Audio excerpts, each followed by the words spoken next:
우리 지금 사실 1월 달, 2월 달 뭐 설도 끼고 그래서 오후 예배 할 수 있는 환경들은 아닌데 행사들이 있어서 그래서 난입이 조금 길게 되면 이해하시고요. 잘 들으시길 바래요. 아멘. 뭐 성경에 뭐 예배는 1시간 만에 끝나야 된다 그런 거 없잖아요. 그렇죠? 잘 한번 들어주세요. 자, 우리 학생들도 잘 한번 들어주고요. 고개 떨구지 마시고 잘 협조해 주시면 좋겠어요. 코로나 시대가 우리를 참 힘들게 만들었어요. 왜? 교회가 너무나 어려웠어요. 다 어려웠지만 교회가 어려웠어요. 예배도 잘 못 드리게 했고요. 또 교회를 코로나 확산의 주범으로 몰기도 해서요. 얼마나 많은 교회들이 코로나 때 어려움을 당했는데 그 이후로 회복이 되고 있지를 않아요.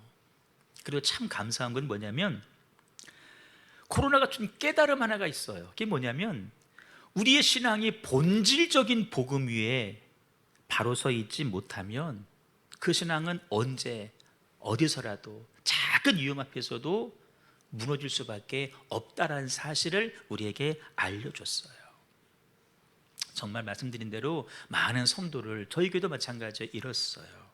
특별히 대개 개척교회는요 이제 막 예수님을 믿기 시작한 분들이 중심이 돼요. 한 10명, 20명. 그런데 우리 지방 내 어느 교회는요 코로나 때 전 교인을 다 잃어버렸어요. 한 명도 안 남았어요. 목사님하고 사모님만 남아있는 거예요. 어느 정도 자리를 잡은 교회도 예외가 아닌데요 일단 많은 성도를 잃었어요. 그런데 직분자들은 뭐였는 줄 아세요? 신앙을 다 까먹었어요. 다 느슨해졌어요. 여러분, 신앙이 느슨해지고 교회를 떠나신 분들 어떤 분들인지 아세요? 직분 상관없어요.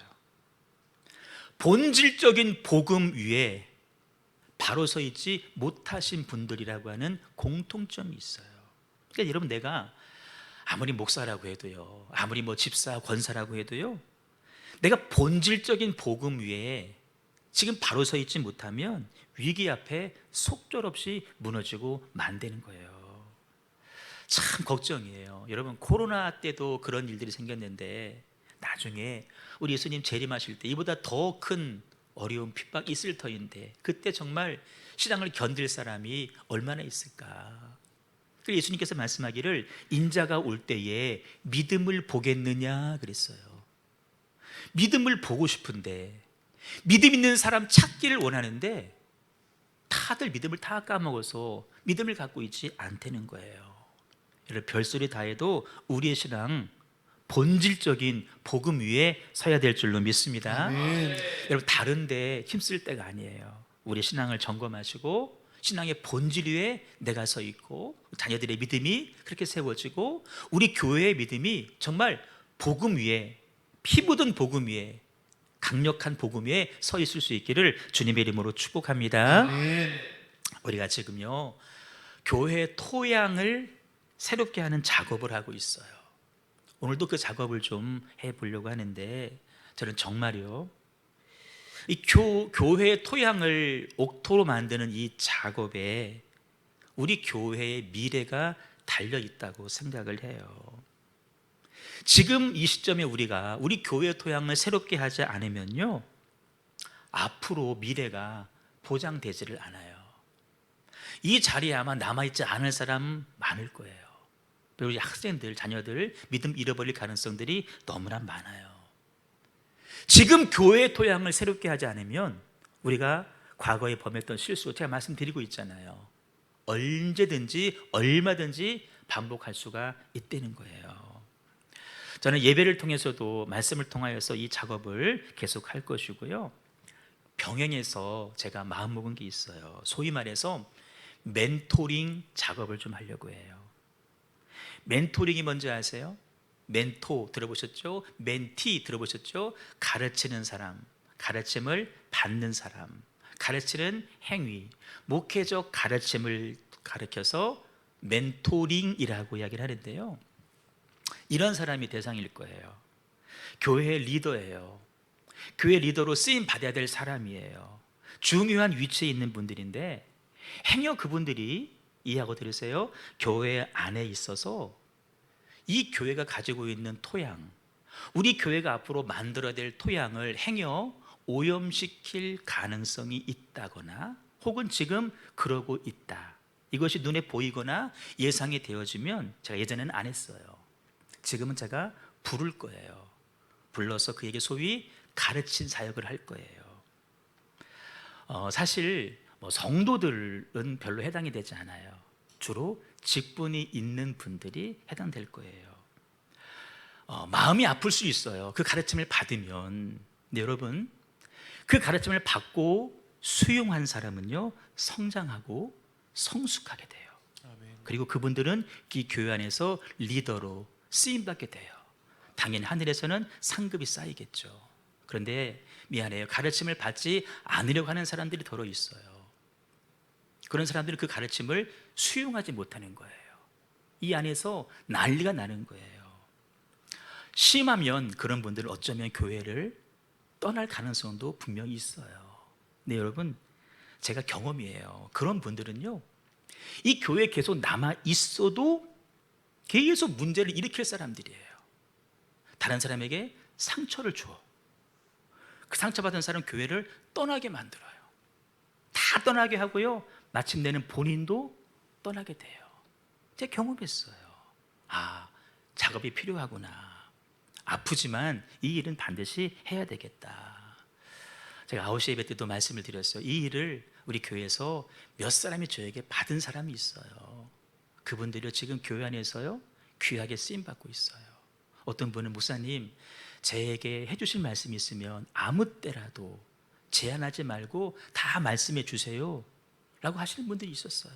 지금도 있어요. 누군지 아세요? 궁금하죠? 김영숙 간사님이에요.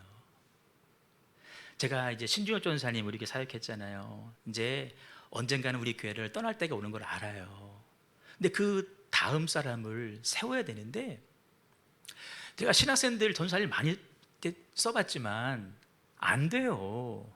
그들 자체가 벌써 한계가 있어요. 그리고 교회 안에서 그러다가 문제들만 더 양상을 시키고, 제가 교인 목회하는 것이 아니라 그들 목회가 더 힘든 거예요. 배우려고도 하지 않고. 그래서 신학생들 필요 없다, 우리 교회에서 사람을 길러서 평신도 사역자를 씌워야겠다. 제가 딱 찍은 게 제 영숙 간사님이었어요. 그래서 제가 계속 그 작업을 했어요. 다 받았어요. 다 수용했어요. 더 요구해요. 더 말씀해달라고. 지금 귀하게 쓰임받고 있잖아요. 아멘이죠? 아멘. 그 작업 필요해요. 제가 아는 어떤 교회는요, 담임 목사님이 부목사님과 더불어서 이제 그 선교를 갔어요. 근데 거기에서 어떤 사건을 알게 된 거예요. 목사님이 외국에서 교회에 주일날 편지를 보냈어요. 부목사님이 편지를 읽어요. 그런데 그 편지 내용 가운데 이런 내용이 있어요. 쭉 안부 전화하고 소전하다가, 아무의 부목사님은 담임 목사가 돌아가면 멘토링 받을 준비하고 있어라. 그러니까 사역에서 뭔가 지금 큰 잘못하고 있는 것을 목사님이 안 거예요. 그걸 여러분 살짝 전화로 하거나 카톡하거나 할 수 있잖아요. 그런데 교회에서 11시 예배 때 공개적으로 아무의 목사님은 멘토링 받을 준비하고 있어라, 좀 잘못하고 있다는 거예요. 그 멘토링을 그분이, 목사님이 받으셨어요. 그 이름이 조혁 목사님인가 손혁 목사님인가, 장로교단에 제가 가서 공부했던 교회인데 일산에 있어요. 지금은요, 일산에서 든든한 교회를 개척해서 막 세워져 가고 있어요. 여러분, 어렵고 힘들지만 아프지만요, 받으셔야 됩니다. 아멘. 기쁘게 받으셔야 돼요. 아멘. 기쁘게 받으셔야 돼요. 오늘도 말씀을 통해서 그 작업을 계속해 나갈 텐데, 여러분, 들려오는 소리가 제 소리가 아니에요. 제 생각이 아니에요. 지금 주님의 목소리로 주님께서 우리 교회에게 원하시는 말씀, 아니 우리 교회를 넘어서서 모든 교회들에게 하시는 말씀인 줄로 믿으시고 믿음과 아멘으로 들을 수 있기를 주님의 이름으로 축복합니다. 아멘. 자, 지난 시간 말씀 잠깐 정리해요. 데살로니가 교회는 바울이 6개월밖에 머물지 않았다 그랬어요. 6개월밖에 머물지 않았는데 그 교회가 어떤 교회라 그랬어요? 믿음의 역사를 써나가는 교회였대요. 지금 내 몸 하나 견디기 힘든데 다른 사람을 섬기면서 사랑의 수고를 해내는 교회였다는 거예요. 그리고 소망의 인내를 실천한 교회였다는 거예요. 그 일이 교회 밖을 넘어서서 지중해를 넘어서서 다른 지역까지 소문이 나고 영향력을 끼치는 교회로 탈바꿈하게 됐다는 거예요. 근데 그 일은 어느 단순간에 된 것이 아니라 몇 가지 단계를 거쳤다라고 말씀드렸는데, 첫 단계 기억하시나요? 복음이 전해졌기 때문에 그래요. 이 별소리 다 해도요, 복음이 전해지지 않으면 사람은 변화하지 않습니다. 우리가 이만큼 변한 것은요, 그래도 생명의 말씀을 듣기 때문에 이만큼 우리가 변하고 자란 거예요. 생명의 말씀이 말로만 이른 것이 아니라 성령과 능력과 확신으로 전해졌기 때문이다. 여러분, 회복과 변화의 시작은 말씀이에요. 우리 교회의 말씀이 가감없이 제한받지 않고 날마다 증거될 수 있는, 그래서 권세 있는 능력의 말씀이 될 수 있기를 주님의 이름으로 축복합니다. 아멘. 두 번째 단계는 뭐냐면은, 그렇게 전해진 말씀을 그들이 뭐 했다는 거예요? 받는데 듣고 만 것이 아니라 뭐래요? 성령의 기쁨으로 말씀을 받았대요. 아멘. 많은 환난 가운데에서도 말씀을 어떻게 들었다? 성령의 기쁨으로 받았다는 거예요. 왜 그런 줄 아세요? 나의 말씀은 하나님이십니다. 하나님이십니다. 말씀은 하나님이시기 때문에 지금 내게 말씀으로 다가오신 하나님을 그들이 성령의 기쁨으로 받았다는 거예요. 그 말씀들은 참으로 내가 수용하기 어려운 내용들이 참 많아요. 물론 위로의 말씀도 많이 있지만 나에게 결단을 요구하고 포기를 요구하는 게 더 많아요. 근데 그 말씀을 뭐래요? 기쁨으로 받았다는 거예요. 나 지금 뭐 힘들다고 어렵다고 그 말씀 외면하지 않았다는 거예요. 내 상황과 상관없이 말씀을 뭐로 받았다? 기쁨으로 받았다는 거예요. 아멘. 여러분, 삶이 많이 힘드신 거 알아요. 주중에도 제가 몇 분들 만나서 얘기 듣는데 정말 그렇게 사람이 몸이 견뎌낼 수 있을까 싶을 정도로 하루에 3시간 자고 일하시는 분들이 있어요. 오후에 출근하는데 오전에 나가서 잠깐 더 알바를 해야 되고 하루에 3시간, 그러고도 새벽 기도까지 하는 정말 어렵고 힘든 상황이에요. 그럼에도 불구하고 하나님 말씀을 생명으로 받는 거예요. 세 번째 단계입니다. 내가 그 말씀을 전하는 사도들을 본받는 자가 돼야 되겠다. 본받으려고 애를 썼다는 거예요. 여러분, 잘 들어보세요. 사도 바울도 사람이잖아요. 약점 많고 단점 많고 허물이 많을 거예요. 그런데 여러분, 눈에 보이는 사도 바울의 약점, 단점, 허물을 보고 비난하거나 에이 저런 사람이 주는 가르침 안 들을래, 그것이 아니라 그 바울의 좋은 점을 발견하고 본받으려고 애를 썼다는 거예요. 여러분, 정말 우리에게 필요한 게 그거예요. 우리 되게 그 사람이 그런 사람이잖아, 아예 무시해버려. 그래서는 안 돼요. 여러분, 제가 말씀을 전하는 사람이잖아요. 저하고 조금만 같이 있으면요, 저의 약점, 단점, 허물 금방 발견하게 될 거예요. 근데 여러분, 그것만 보지 마세요. 그것 때문에 말씀을 놓치시면 안 돼요. 그거 말고 이면에 혹시 본받아야 할 것이 있을지 몰라요. 그러면 그걸 발견하셔야 돼요. 근데 자녀들은요, 부모님이 있잖아요. 이제 어릴 때는 부모님이 다 최고고 하늘이었고 큰 산이었는데 이제 조금 커보면 엄마 아빠의 단점과 허물이 보이기 시작할 거란 말이에요. 근데 그걸 가지고 다른 사람하고 비교하시면 안 돼요. 그것 때문에 엄마 아빠 무시하면 안 돼요. 그럼에도 불구하고 가지고 계신 좋은 점을 보고 내가 배워야 되는 거예요. 이 본받는 단계가 필요한 거예요. 여러분, 교회 안에도 마찬가지예요. 믿음의 많은 선배들이 있잖아요. 그들 우리 정도 사이즈면요 다 알아요. 저분 성격 어떻고 저 사람 가까이 하면 안 돼, 다 알 거예요. 그렇죠? 여러분, 그것만 보려고 하지 마세요. 그 가운데에서도 저분에게 배울 게 있어요. 저분은 그 힘든 과정에서도 새벽 기도 하시는 분이야. 내가 그거 한번 배워야지. 저분은 뭐니 해도 다른 건 몰라도 순종하기를 즐겨 하시고 충성하시는 분이시고, 저분은 나랑 돈 쓰는 게 달라, 물질 생활이 달라, 헌금 생활이 달라 보이거든. 여러분 그거를 배우셔야 되는 거예요. 본받으려고 애쓰셔야 돼요. 네 번째입니다. 내가 사도를 보는 것을 넘어서서 이제는 내가 본이 돼야 되겠다. 내가 한번 다른 사람들이 나보다 그래도 믿음이 약한 사람이 있지 않냐, 내가 그들에게 한번 본이 되는 샘플이 한번 돼봐야 되겠다라고 결단을 하셔야 돼요. 여러분 본문의 교회는 열악한 환경이었어요. 그럼에도 불구하고 그들이 공동체를 떠나지 않았어요. 교회 안에 머물면서 믿음의 역사, 사랑의 수고, 소망의 인내를 계속해 나갔어요. 소문난 교회까지 되었어요. 이게 꼭 데살로니가 교회만의 이야기일까? 결국 그렇지 않다는 거예요.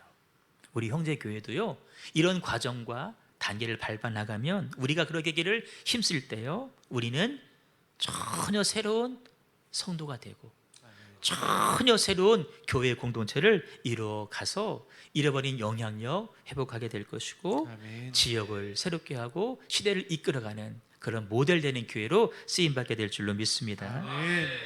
오늘 본문에도 보시면 그렇게 쓰임받게 된 원인을 기록하고 있는데, 먼저 배경이 되는 말씀을 우리가 아셔야 돼요. 9절에 보시면요, 그들이 우리에 대해서 스스로 말하고 다닌다는 이야기예요. 요지는 그거예요.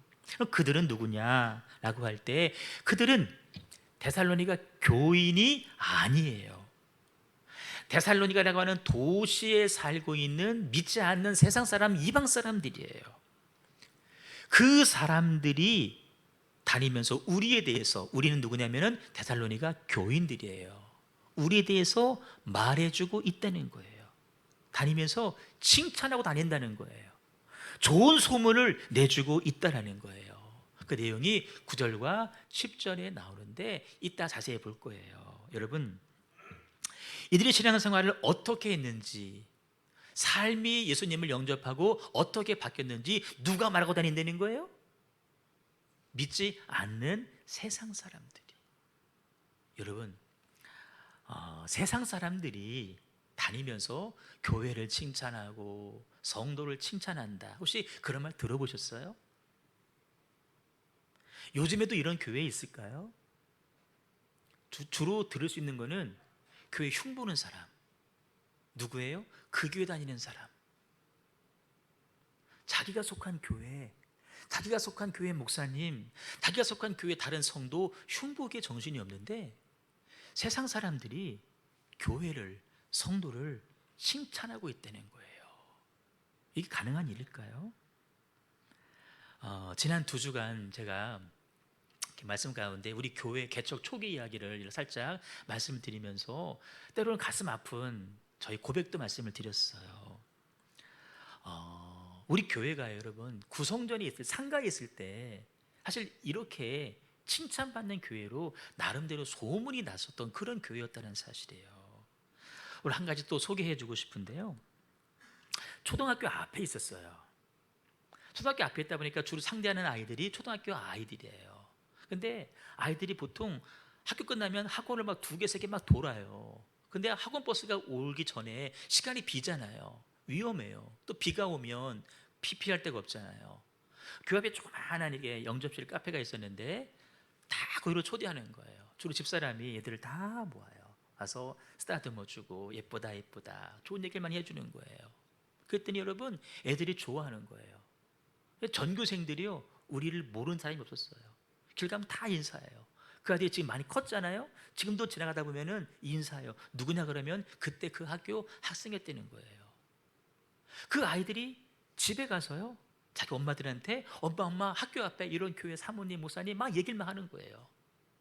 그분들이 교회를 나오지는 않았다 할지라도 교회에 대한 좋은 이미지를 가지고 있었어요. 우리 집사람 아는 분이 여기 최욱형 원사님 계시는데요, 최욱형 원사님을 우리 교회에 처음 보내신, 소개해 주신 분이에요. 우리 집사람이 결혼하기 전에 청주에서 직장 생활을 좀 했어요. 삼성, LG, 삼성, 삼성 SDS인가, 삼성 물산인가, 거기서 이렇게 굉장히 엘리트였죠.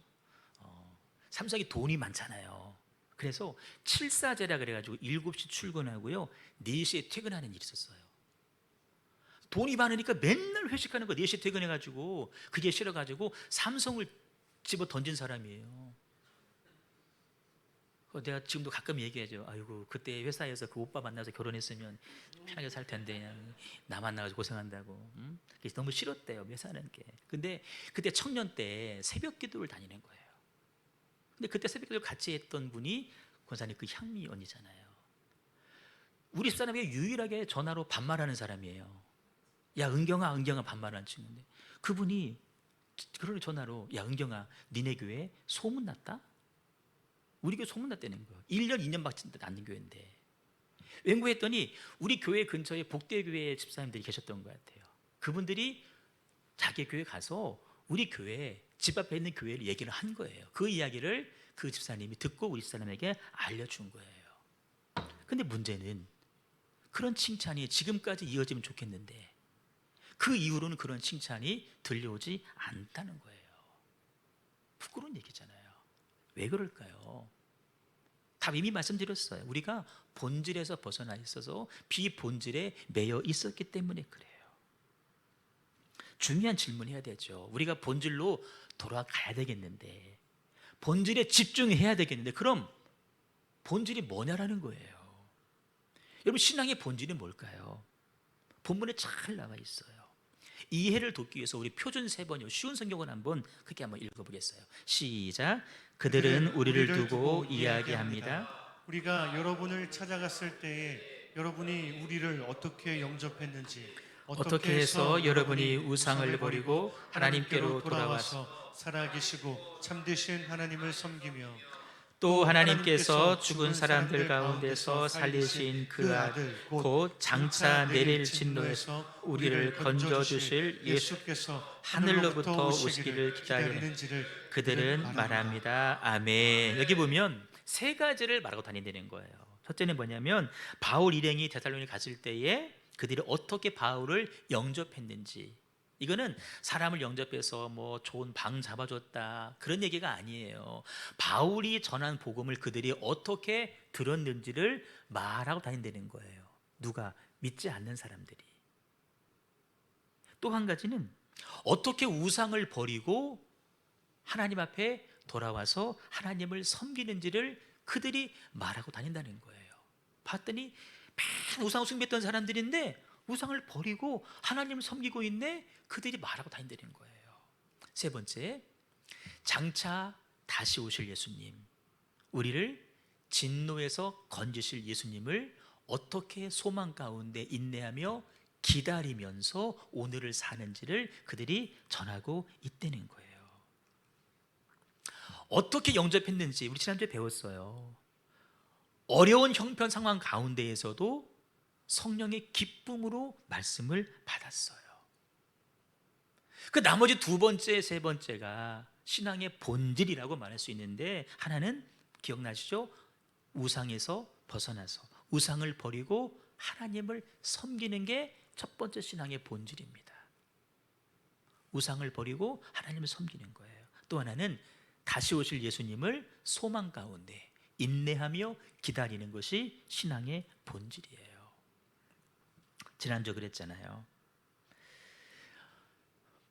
복음이 분명하지 않으면 우리의 회심조차도 분명하지 않다 그랬어요. 이들은 바울에게 건네받은 진실한 복음 앞에 진실한 회심, 진실로 변화된 모습을 삶으로 살아내고 있었다는 거예요. 오늘 우리가 분명한 복음 위에 바로 서 있지 않으면 우리의 삶의 변화, 여러분 적당한 선에서 마무리 짓고 말아요. 소위 말 타협을 해요. 한쪽은 교회, 한쪽은 세상으로 양다리 걸쳐요. 아유, 그 정도면 충분해. 남들 이거 다 하는 거야. 괜찮아. 해도 괜찮아. 다 믿는 사람들이 하는 소리예요. 하지만 이들은 복음 앞에 진실한 회심의 삶을 살았다는 거예요. 2가지 뭐라고요? 우상에서 돌이켜서 하나님을 섬기는 것, 그리고 다시 오실 예수님 기다리는 것. 여러분 질문해야겠죠. 나는 진실한 회심을 한 사람인가?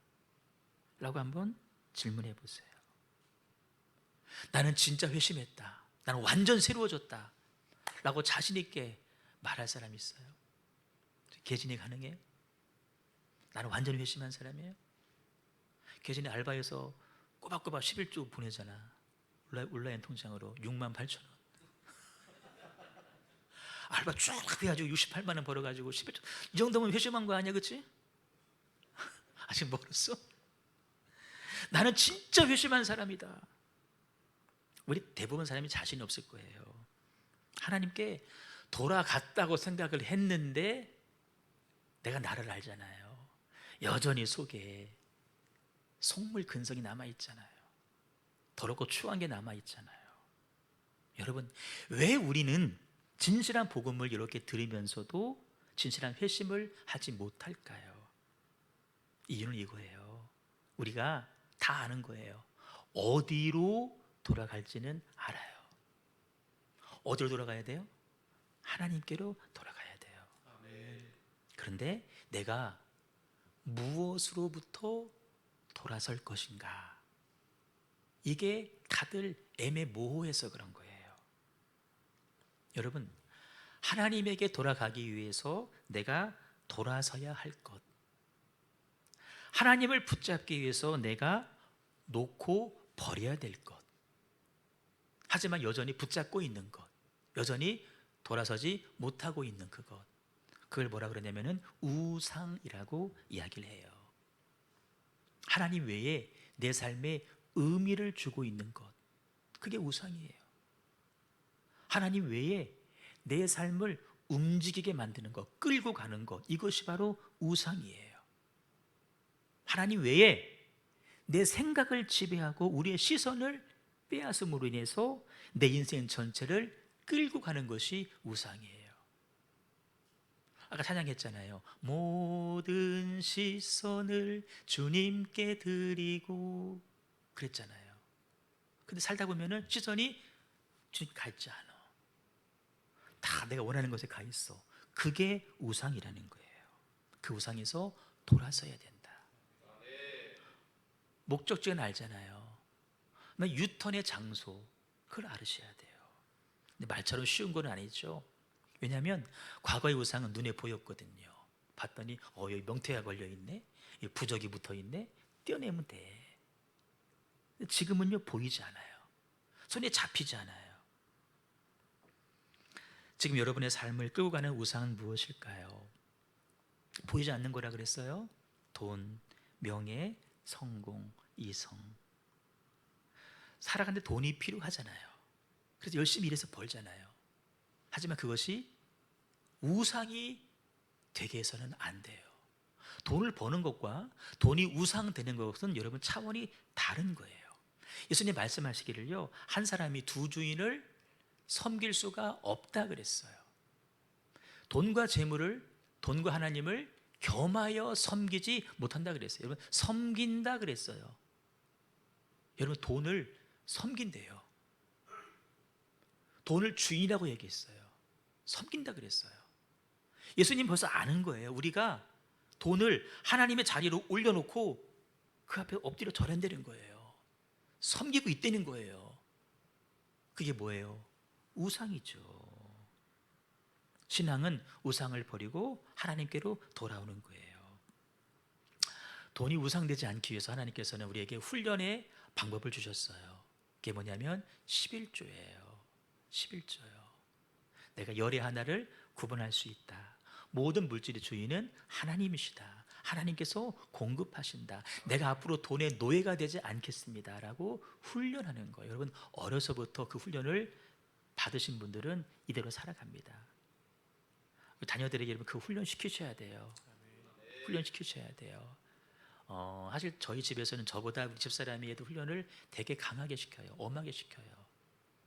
저는 이렇게 아빠라 그런지 이렇게 막 안전하게 막 다치지 않게 막 이거 사실 관심하는데 집사람은 그 필요 없어요. 그 굉장히 엄하게 가르쳐요. 그러려면 나부터 그렇게 해야 되겠죠. 응? 이 시대 과학이 만들어낸 문물에서도 우리가 벗어나셔야 돼요. 여러분, 스마트폰 다 있잖아요. 그게 우상이 되어버렸어. 벌써 손을 못 대요. 아침에 눈을 뜨는 순간부터 잠자리에 드는 순간까지 손에서 스마트폰을 놓지 못하고 있잖아요. 대화가 단절되어 버렸잖아요. 여러분, 내가 내 옆사람, 내 남편, 아내, 자녀들 마음도 헤아리지 못하면서 그 스마트폰 안에 떠돌아다니는 온갖 세상의 소리, 다 정보, 뉴스, 다 섭렵한들, 그게 무슨 의미가 있어요? 이 정치에 관심 많으신 분들 이제 총선 다가오니까 이제 뉴스 다 들어야 되잖아요, 그렇죠? 어느 지역군 누가 나오고 뭐 인식기는 안 되고 뭐 다 할 거 아니에요, 막. 그거 다 몰라도 상관없어요. 정치에 관심 많아요? 관심 없어 보이는데 그거 관심 없어요. 중요하지 않아요. 지금 내 옆에 있는 내 아내 민영 성도의 마음 헤아리는 게 더 급한 거예요. 뒤에 있는 미영 말고 옆에 있는 미영. 뒤에는 차미영, 옆에 있는 내 와이프 미영. 응? 그런 말 있잖아요. 식당 가서 이렇게 남녀가 둘이 밥을 먹는데 스마트폰 보면서 밥 먹는 사람들은 부부고 대화하는 사람들은 이상한 관계라고 했잖아요. 어? 여러분, 근데 제가 봤어요. 예배 드리는 시간조차도 스마트폰 가지고 검색하는 분 봤어요. 내가 봤어요. 권사님인데 게임도 하더라고. 우리 교회 코로나 때 여기 영상 예배했기 때문에 분리해놨더니요, 이 본당 안 내려오더라고. 올라가서 예배 드린다고, 다리가 불편하다고. 내가 가봤거든. 저 혼자 게임하고 있더라고.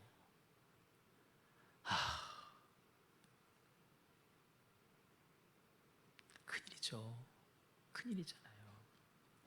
여러분 보세요. 우상 우리들에게 야, 여기에 생명이 있어. 결국 안에 생명 없습니다. 진짜 즐거움이 거기 있어? 아니에요. 잠깐의 즐거움 줄지 모르지만요, 진정한 행복은 결코 주지 못해요. 우리 학생들이 오늘도 핸드폰을 다 내고 들어왔는데 제가 지난번에 얘기했거든요. 내가 핸드폰 내고 왔는데 내가 만져봤어. 핸드폰을 뜨끈하더라고. 열기가 있어. 핸드폰 그러니까 하고 왔다는 거예요. 지금까지 4개 전까지. 그러니까 세아야, 예전에 잘 들어라. 교회를 몇 시에 오더라도 오는 순간 내고 3층에서 워십 연습을 하든지 그렇게 했으면 좋겠어.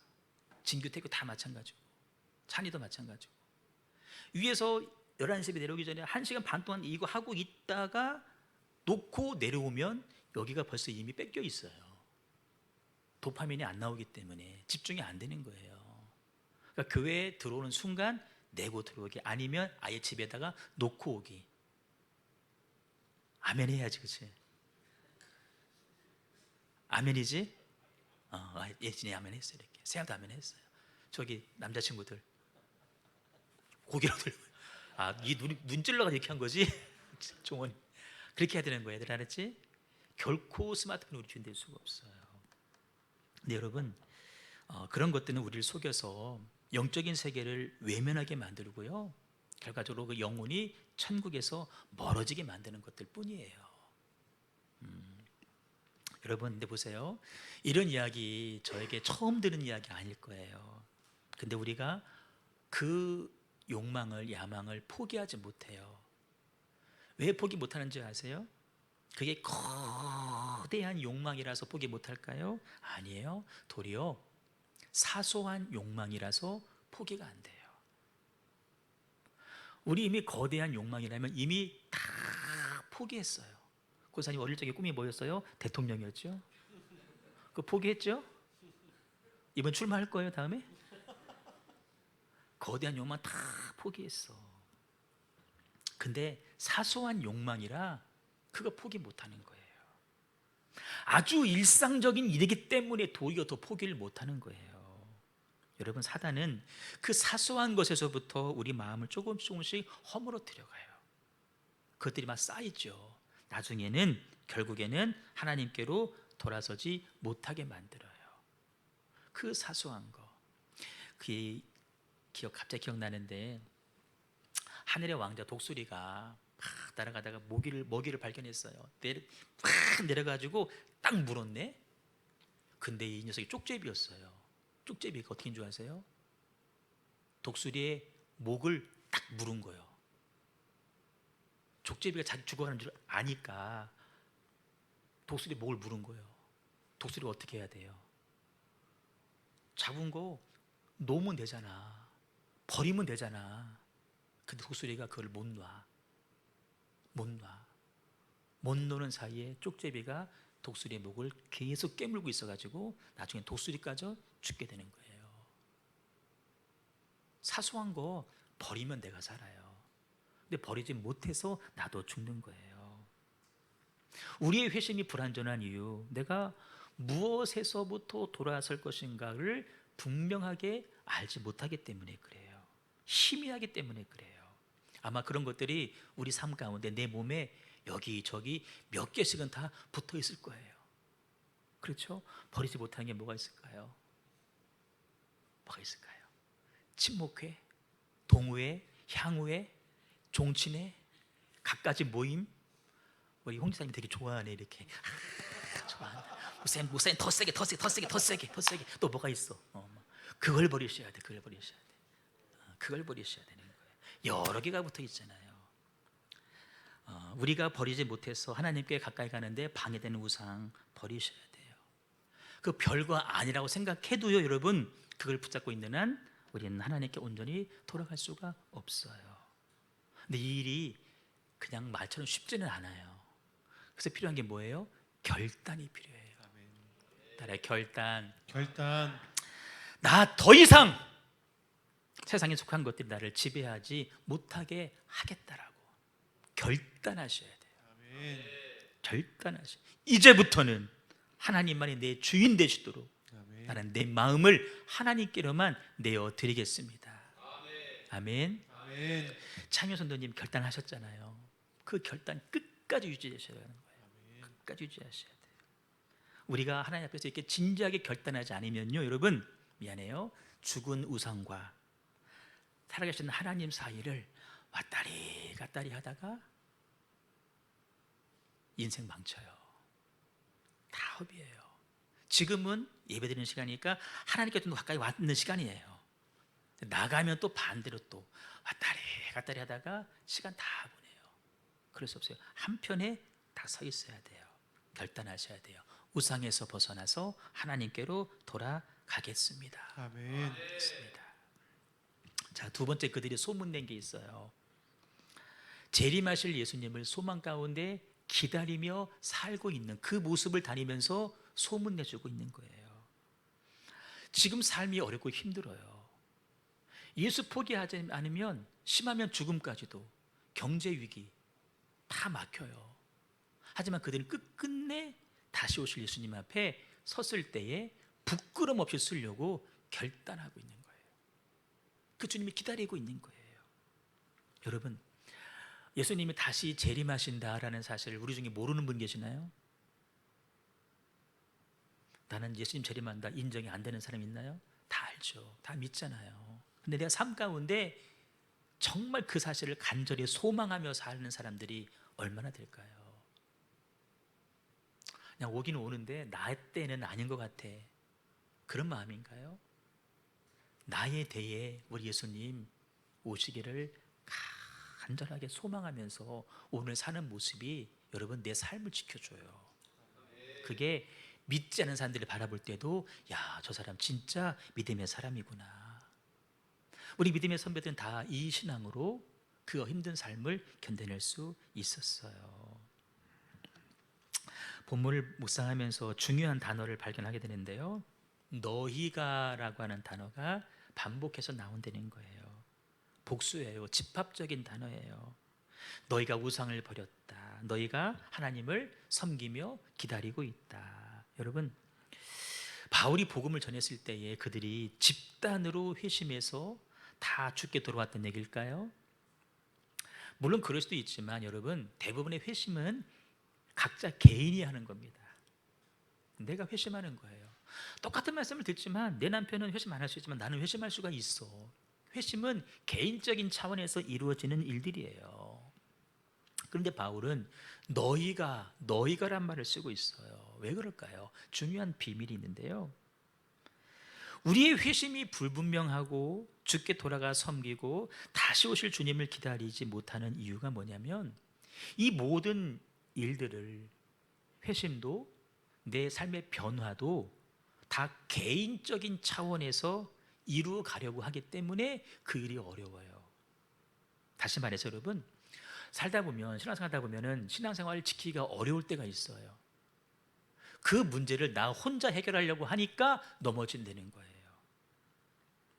여러분, 신앙에 갈등을 겪는 사람들 있으면요, 도움을 받아야 되고 도움을 요청할 수 있어야 되는데, 다 신앙은 각자 일이라고 도움을 주려고도 안 하고 도움을 받으려고도 하지 않아요.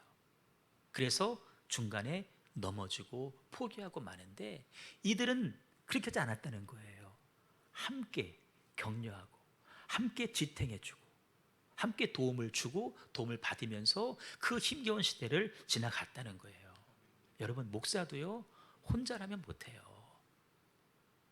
저 혼자 못해요. 옆에 있는 집사람이요, 격려해주고요, 도와주기 때문에 하는 거예요. 여러분들이 기도해주기 때문에 하는 거예요. 여러분도 마찬가지예요. 결코 혼자 못해요.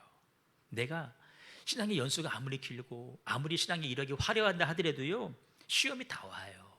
어려움이 와요. 혼자 이기기 쉽지 않아요. 누군가의 지지가 필요해요. 응원해야 돼요.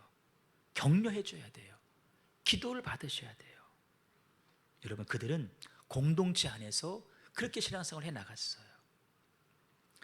어떤 사람이 우상에서 벗어났어요. 함께 우상을 섬기던 사람들이 가만뒀겠어요? 회유했을 거예요. 다시 오라고, 다시 오라고. 안 되면 협박도 했을 거예요. 하지만 그들은 그 유혹을, 회유를 이겨냈어요. 왜요? 교회 안에서 지지해주는 사람이 있었기 때문에 그래요. 여러분, 회심은 개인적으로 일어났지만 그 회심이 온전해질 수 있었던 이유는 공동체에 속해서 그 안에서 회심이 완성되어져 갔기 때문에 그래요. 이런 면에서 여러분, 교회가 참으로 중요합니다. 여러분들이 교회를 떠나면 여러분의 신앙은 결코 지켜지지가 않아요. 여러분, 집에서 유튜브로 예배하는 거 신앙 지켜지지가 않아요. 결코 여러분, 우리의 신앙을 지킬 수, 저도 못 지켜요. 저도 못 지켜요. 여러분들은 더 못 지킬 거예요. 그래서 교회가 필요한 거예요. 특별히 교회 가운데서도 우리가 속한 셀이 중요한 거예요. 셀이 뭔지 아세요? 여기 대그룹이잖아요. 대그룹에서는 이렇게 말씀을 받고 동기부여를 받는 곳이에요. 하지만 여러분, 예배 드리는데 목사님 저 힘들어요 말 못하잖아요. 개인적으로 하지. 셀에서는 내 어려운 부분들을 내가 고백하고 도와달라고 말할 수 있어요.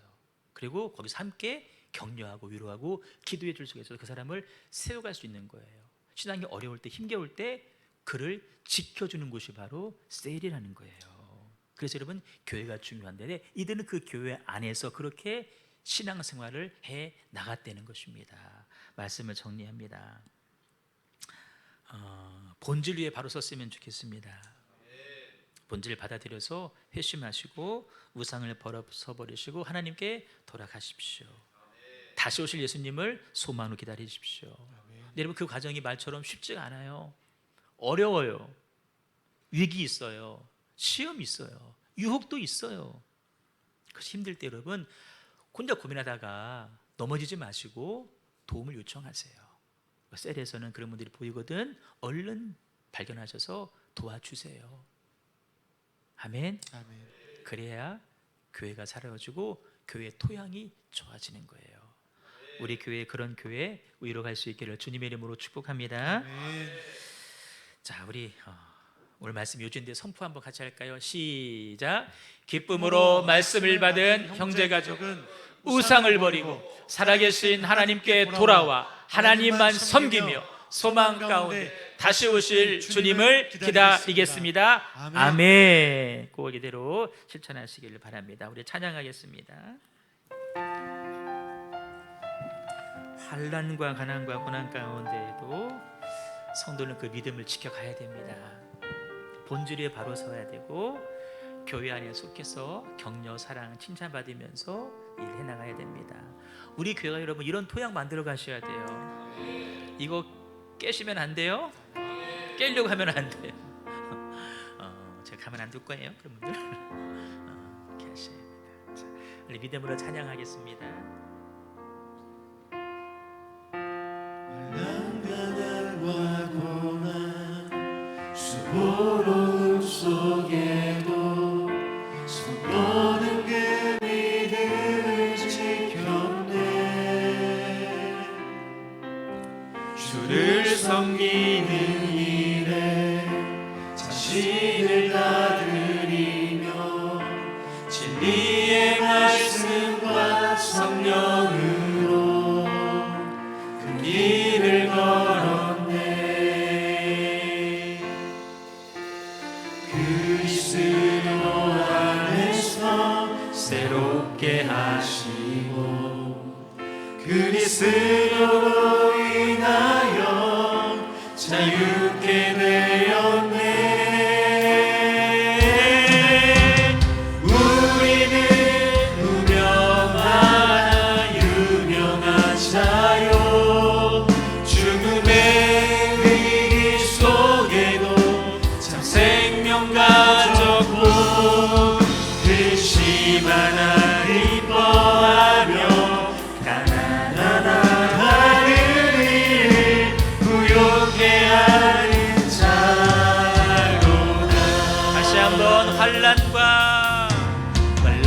가난과 고난 수고로움 속에도 성도는 그 믿음을 지켰네.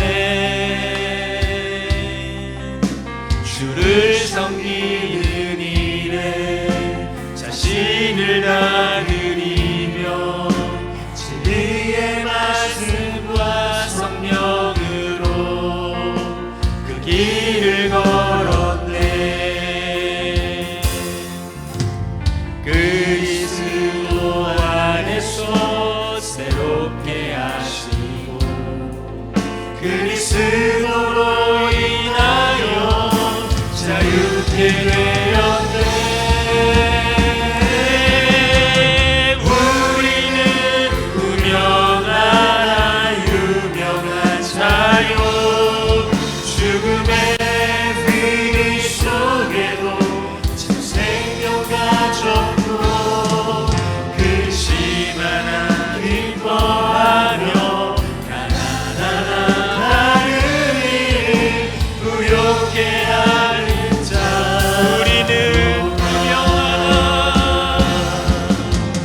우리는 무명하나 유명한 자요 죽음의 위기 속에도 참 생명 가졌고 근심 하나 기뻐하며 가난하다는 일 부욕해 하는 자로다. 마라나타 마라나타 아멘. 주 예수여 오시옵소서. 마라나타 마라나타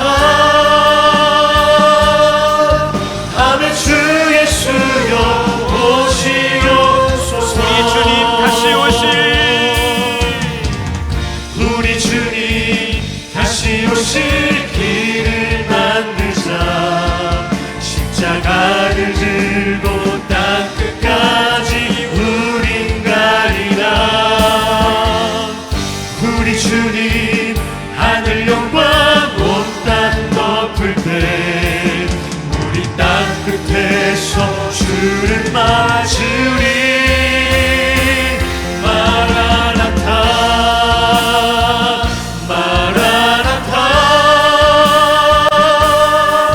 아멘. 주 예수여 오시옵소서.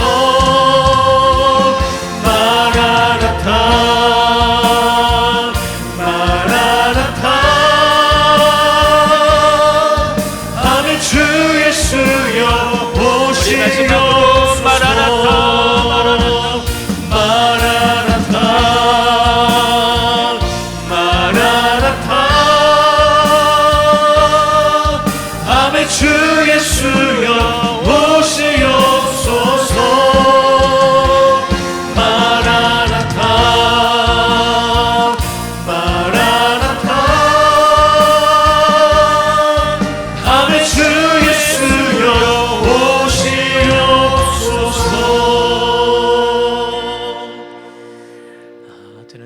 소망하고 기도하기는요, 우리 형제 교회가 이 데살로니가 교회처럼 복음의 본주리에 바로 서 있어서 우리의 삶이 변화되고 달라지고 새로워지고, 우리 주님 언제 오셔도 우리가 두려움 없이 부끄러움 없이 담대하게 설 수 있는 그런 교회가 되었으면 좋겠습니다.